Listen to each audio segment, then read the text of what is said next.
તો વાત કરીએ દેવભૂમિ દ્વારકાની તો દેવભૂમિ દ્વારકા જિલ્લામાં ભર ઉનાળે પાણીનો કકડાટ કે જ્યાં ભાણવડમાં પાણી માટે મહિલાઓમાં આક્રોશ જોવા મળ્યો।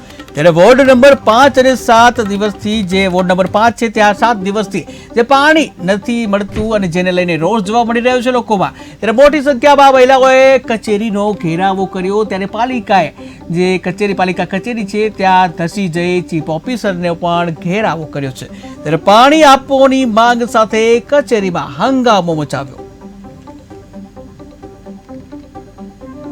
ની અંદર તકિયાપાડાની અંદર આજ 7 દિવસથી આ પાણી આવેલ નથી। અમે બાયુ બધું રજૂઆત કરવા આવ્યા તો સાહેબ એમ કહે છે કે ઉપરથી પાણી બંધ છે। આજ 2 દિવસથી તો પાણી નથી ટાંકાની કે કોઈ પણ સગવડ કાંઈ કરતા તો 8 દિવસ પાણી નથી આવતા। હવે ખૂબ ગરમી છે, એમાં અમારા છોકરાને બાલ બચ્ચાને અમે ક્યાં મૂક્યા? અમે પાણી નથી આપતા, અમારે શું કરવું? ને વેરાની પહોંચવું, વેરા મૂકી દે, પાણી નહીં તો વેરા નહીં। 3 દિવસથી તકિયાવાડામાં કોઈ કચરા વાળું આવ્યું નથી કોઈ વારવા વાળા આવ્યા। તો પ્રધાનમંત્રી સ્વચ્છ ભારત અભિયાન ચલાવવા જાય છે તો ઘરમાં કચરા પડ્યા છે એનું શું કરશે?